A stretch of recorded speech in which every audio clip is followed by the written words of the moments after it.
Tangkilingan, walang pinoprotektahan, walang kasinungalingan, serbisyong totoo lang. Makisaksi! Panibagong round ng oil price hike, wala raw kinalaman sa tumatagas na fuel pipeline sa Makati. Pero presyo ng produktong petrolyo, posibleng lalo pang tumaas kapag natuloy ang toll hike sa NLEX at SLEX.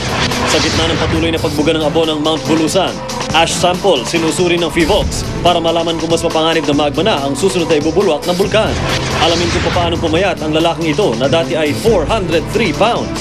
Batangas Governor Vilma Santos Recto, Chris Aquino, Shalari Soledad at ilang pang kilalang celebrity nag-donate ng mga designer bag para sa pabahay sa mga kapuspalad. Buong-buong ihatid na ng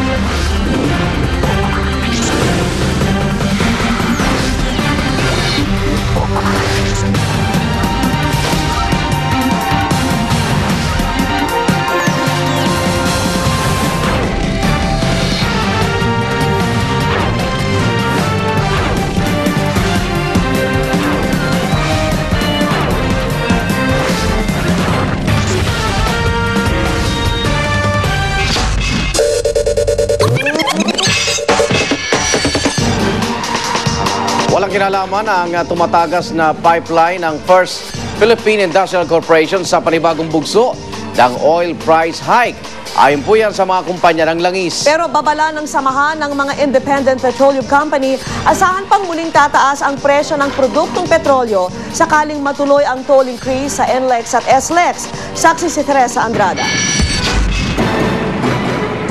Ngayong araw, 25 sentimos kada litro ang itinaas sa presyo ng Big Three oil companies at Eastern Petroleum sa kanilang diesel, kerosene at unleaded gasoline. 50 sentimos naman sa regular gasoline. Paliwanag ng mga oil company, bunsod ito ng paggalaw ng presyo sa world market. At ayon sa Chevron at Shell, walang kinalaman ito sa problema ng tagas sa pipeline ng FPIC kung saan dumadaloy ang kanilang mga produktong petrolyo mula Batangas. Nitong Hulyo lang naiulat ang gas leak sa West Tower Condominium sa Makati. At mula nang pumutok ang problemang ito, base sa tala ng GMA News Research, akyat baba ang presyo ng gasolina. Sa kabuuan ay 75 sentimos ang itinaas ng presyo nito kada litro. Muling pagpapanatag ng Shell, bagamat apektado ng taga sa pipeline ng kanilang distribution cost, hindi raw nila ito ipapasa sa consumers. Pero hindi lang pala ang posibleng epekto ng problema sa pipeline sa presyo ng langis ang dapat bantayan ng mga motorista.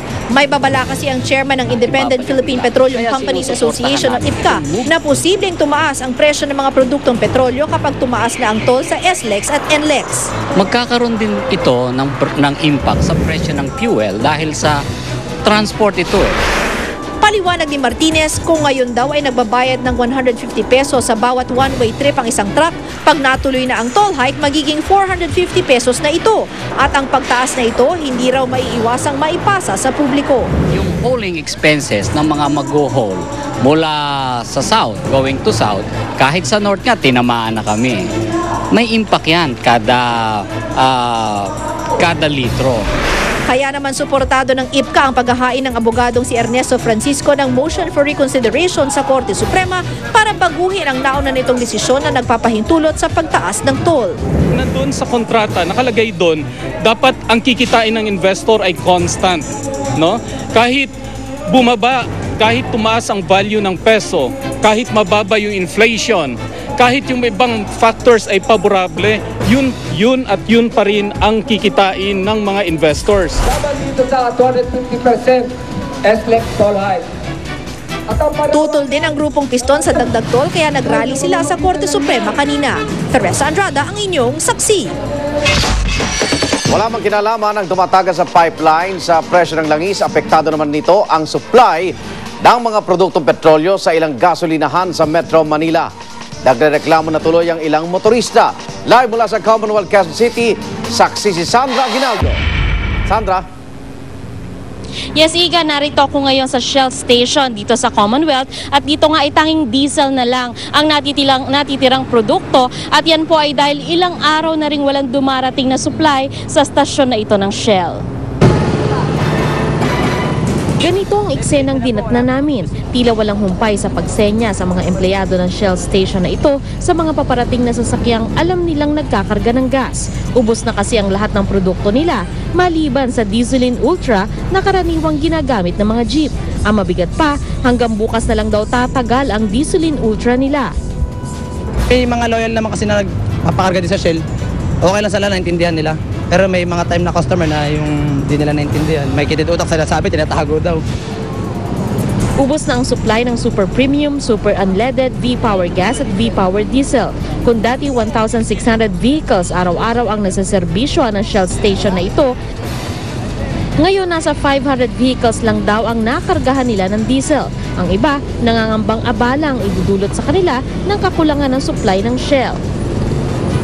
Suki ko na yan. But I don't know, no, maybe eventually if it happens very often, baka magiging inconvenient na for us. Sana po, as soon as possible, maging convenient para sa aming mga customer. Abala. Nag-abala kasi dapat kami, may pupunta pa yung malayo eh.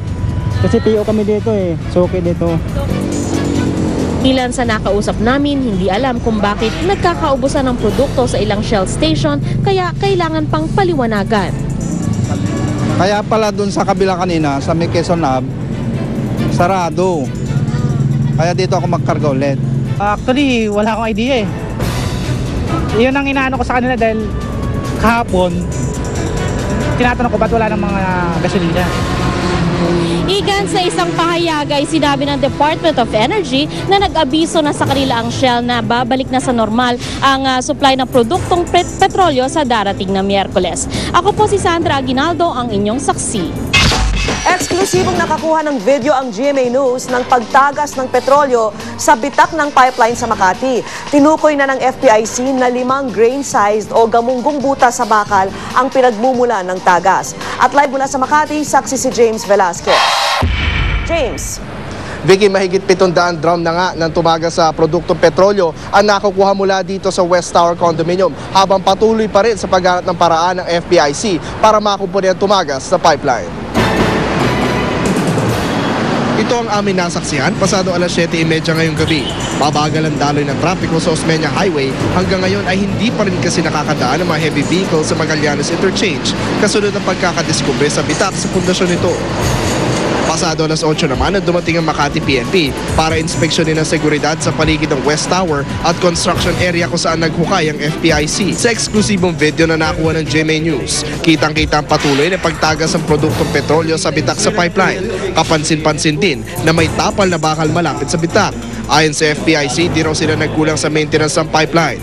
Ngayon nga lang daw sumailalim sa anumang repair ang bahaging ito ng pipeline. Well, because in this particular case nga, maaring yung metal fatigue nga yung cause. And metal fatigue, normally is not apparent. Kasi parang wall yan, Pag sinabi mo, naghahanap ka ng crack. Pag may crack, alam mo, delikado. Pero pag fatigue, di mo alam kung ano nasa loob, bigla na lang bibigay. Ayon sa FPIC, tatakpan ng bakal ang 5 grain-sized o gamunggong butas sa kaweweldingin. 16 na oras daw kakailanganin para sa pagkukumpuni ng tagas. Bukas alas 7 ng umaga, nakatakda magsimula ulit ang paghigop ng produktong petrolyo sa basement ng West Tower at hanggang sa mga oras na ito hindi pa rin nila masabi kung gaano pa karami ang produktong petrolyo ang kailangan pang higupin. Vicky, dahil nga sa perwisyo na dulot ang pagtagas at sa posibleng kontaminasyon ng tubig, magsasagawa ng investigasyon ang Environment Committee ng Senado. Live mula sa Makati City, ako si James Velasquez, ang inyong saksi. Sa ibang balita, kumuha na ng ash sample ang Feebox na sa pinakuling ash explosion po ng Mount Bulusan.